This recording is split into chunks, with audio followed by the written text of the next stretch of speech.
Teacher Rabbi LM Tumizu, why do our people pay tithes? Who should they pay their tithes to? Are they obligated to pay tithes? How much should they pay? Should they pay 10% from their net or 10% from their gross? What about offerings they pay every Sunday on top of the tithe? What about the claims that they have been financially be blessed because they pay tithes? This is what we want to ask.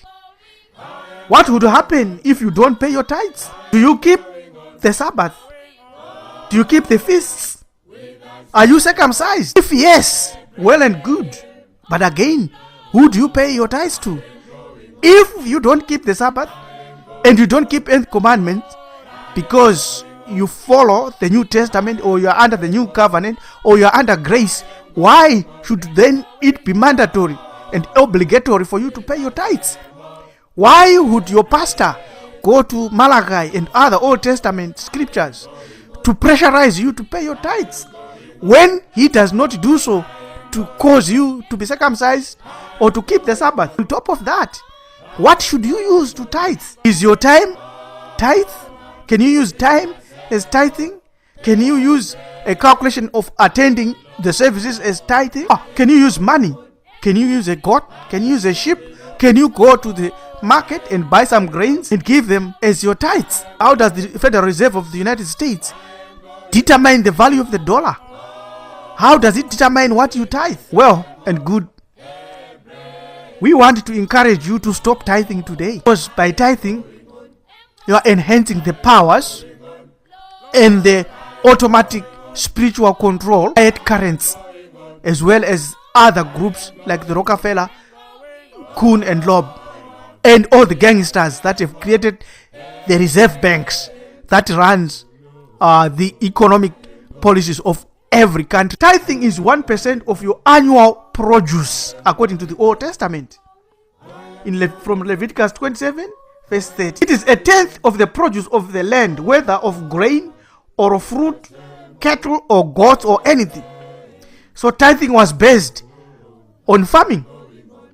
In Deuteronomy 14, there is command for tithing again. The Old Testament provided this financial system to support a Levitical priesthood. Therefore, where should you pay your tithes? You should pay your tithes at the temple, not church, not mosque, not anything else. At the temple, where you have got a priesthood with a specific totem and a specific role with your tithes. Who should receive your tithes? According to the Bible, it is the descendants of Aaron, the Levites, the priests. And it is the tithes can only be meaningful if there is a political system called theocracy. In other words, if the creator, or in quotes, God, is ruler, direct ruler over your life, that's when tithes matters most. But God does not need even your money. Don't be cheated by anyone who comes to you and says you should give God money. He doesn't need it. But the person who is telling you is the one who is playing a Bosch game to get money from you. Now, if you go to Genesis 14, where we meet tithes, because Adam was never commanded to tithe, but there are other things that we have to look at concerning tithing, concerning financing systems. So, Melchizedek received the tithes. Who is Melchizedek? He was a priest of Salem. We also see tithes during the times of Hezekiah. If you read 2 Chronicles 31, verse 5 and 6, or in Nehemiah 10, verse 35 and 39, we also see tithing. But when we go to the popular scripture used by Christian pastors to pressurize people to tithe, found in Malachi 3, verse 8 to 10, it does not say bring your money. It is saying bring the whole tithe into the storehouse, that there may be food in my house. So tithing involved these things that we have given. And in the Old Testament, or in the Old Covenant, or under the Hebrews, there was a 3-tier system of tithing. There was the 10% tithe of all your flocks. And there was also a tithe that was used for social services, like taking care of the widows. And there was also a tithe for a tithe which we would use to attend festivals. So if you read Deuteronomy 14, 20 to 29, Deuteronomy 26, 12 to 15, you find that this 30% tithe system is applicable under a theocratic government. Otherwise, there is no financial prudence, because the government taxes us, and also it uses that money on social programs. Therefore, does the New Testament teach tithing? Yes, it mentions tithing only 4 times. Jesus commands and chides the Pharisees and applauds them on their strictness of tithing. If you read it in Luke 18 verse 21, Matthew 23 verse 23, and then when you go to the book of Hebrews chapter 7 verse 1 to 10, dealing with the tithing, it says, when the priesthood is changed, the law must also be changed too.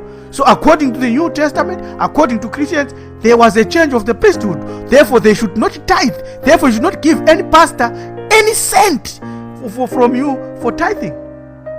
That is if you are following the New Testament. But if you desire to follow the Old Testament, the old covenant, you should also do all the other laws. Therefore, men should be circumcised, women should be keeping the clean, the laws of hygiene. Young boys should also be following all the Torah and the training. But that is impossible today, because Christians think they're under grace. Therefore, those that are claiming tithes from you are just robbing Christians using the scriptures. Therefore, you should find a priesthood. You should find a nation that is under theocracy. Otherwise, you have just been robbed. You should also test the doctrines, and because of that, you should not easily tithe to anybody. Some who quote Luke 6 verse 38 that you should give so that you can be given a good measure. That's giving. That's different from tithing. And lastly, we want to look at the Federal Reserve. Federal Reserve, far from being federal, it's not federal. It is not a reserve because it does not have any reserve. It is not a system to create money or wealth. It is a system that is furthering a new world order. You can find this, you can study this, because in on December 23, 1913, a clique or a group of families gathered together, a group of technocrats, to put in place a monopoly or monopolized system that afforded these few individuals to print fiat currency or money and lend it at profit to the world. Therefore, they created central banking systems. That is what is called the hidden hand, the forces of economics, or the natural cycles of economy, which are not natural cycles anyway, but they are human-created systems. A brief look at one of the most popular currencies in the world, the United States dollar, will show us that the United States dollar itself uses symbols that were borrowed and stolen from black people. You have to visit some of our videos to understand how our power has been crushed, how our power has been monopolized and have been used by these systems. There is the pyramid there is the eye of Horus. There are also other symbols, the pillars that our ancient ancestors understood as force fields that could be used for positive or negative. That is the reason why we say the United States dollar and all the other currencies, they are being used to influence negativity on earth. That is why, since the US dollar was not based on real material, economic, natural products or created products, but based on fiat, it has lost its power, as shown in the diagram below. If you follow the biblical God, if you follow the New Testament, you will find yourself in a position that you should never tithe. You should never pay anybody any tithe. So lastly, there is a financial law or laws of prosperity crafted by our ancient ancestors in Africa. And these laws of prosperity involved a certain action that we must take. It also involved certain things that we have to do daily so that we can acquire prosperity. But these activities or these actions did not include the shedding of blood or the killing of animals, but involved the use of certain herbs from the forest, certain activities that we had to do in synchronicity with the natural environment which we were created. Therefore, we do not have to pay tithe. If you pay tithe, the scripture itself, if you follow the Bible in Deuteronomy, it teaches us that we should never use anything that is abominable as a gift to God. If you follow the Bible, you read Deuteronomy 7 verse 25 to 26, it says, the graven images of their gods you shall burn with fire. You shall not covet the silver or the gold that is on them, or take it for yourselves, lest you be ensnared by it. For it is an abomination to the Lord your Creator. And you shall not bring an abominable thing into your house and become accursed like it. You shall utterly detest and abhor it, for it is an accursed thing. So the US dollar, we should actually not have it in our houses. We should not have it in our pockets. What more in the bank? It's creation of wide disparity.